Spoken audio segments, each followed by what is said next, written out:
As we know, Chatterer was one of the original Cenobites that appeared in the Hellraiser movies. From his backstory, we learned how he was once a German boy, stumbling into hell and taking up Cenobite form. Additionally, we know that the Leviathan, for some reason, favoured him.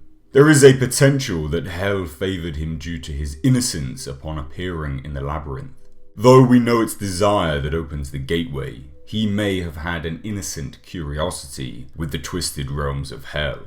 Either way, the Leviathan favoured him, and upon his death in Hellraiser Hellbound, we have seen many incarnations of the Chatterer. One such is the Torso Cenobite.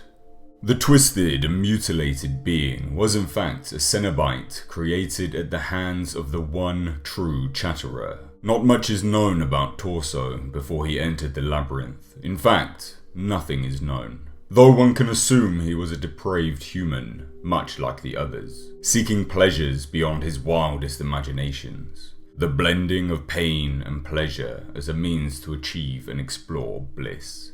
Pain is what the Cenobites crave. Indeed, they love it, as if the feeling brings them ecstasy. This is why they are disfigured and twisted in the ways they are, among other reasons.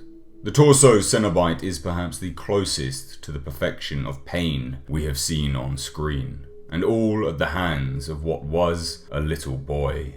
Chatterer, his imagination clearly running wild when he set about creating the torso. As the name implies, he has no lower body. In fact, he has nothing lower than his ribcage. All that remains is the flesh and bloodied stump, and his spine can even be seen protruding from the amputation.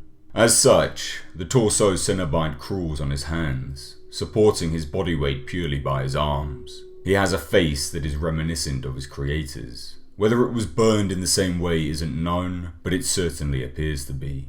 And due to this, all that can be seen feature-wise is two small eyes, from beneath the mass of mangled flesh and scars.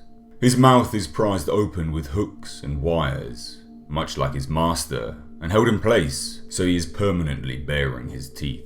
His skin is a pale white, though some pink flecks can be seen, and this is likely down to the lack of blood now running through his limited body mass.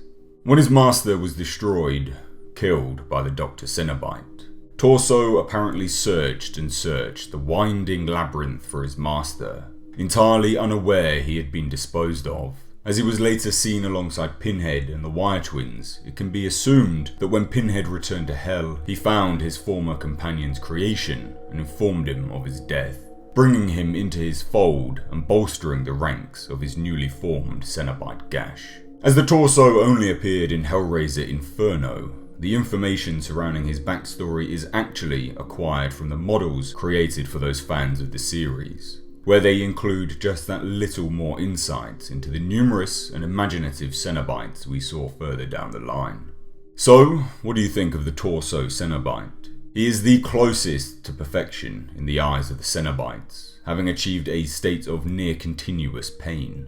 It's a shame he didn't feature more prominently in any expanded media, as I would have liked this character explored a little more in, say, one of the comics that came out set in that universe. But I was more than happy with what we did get anyway.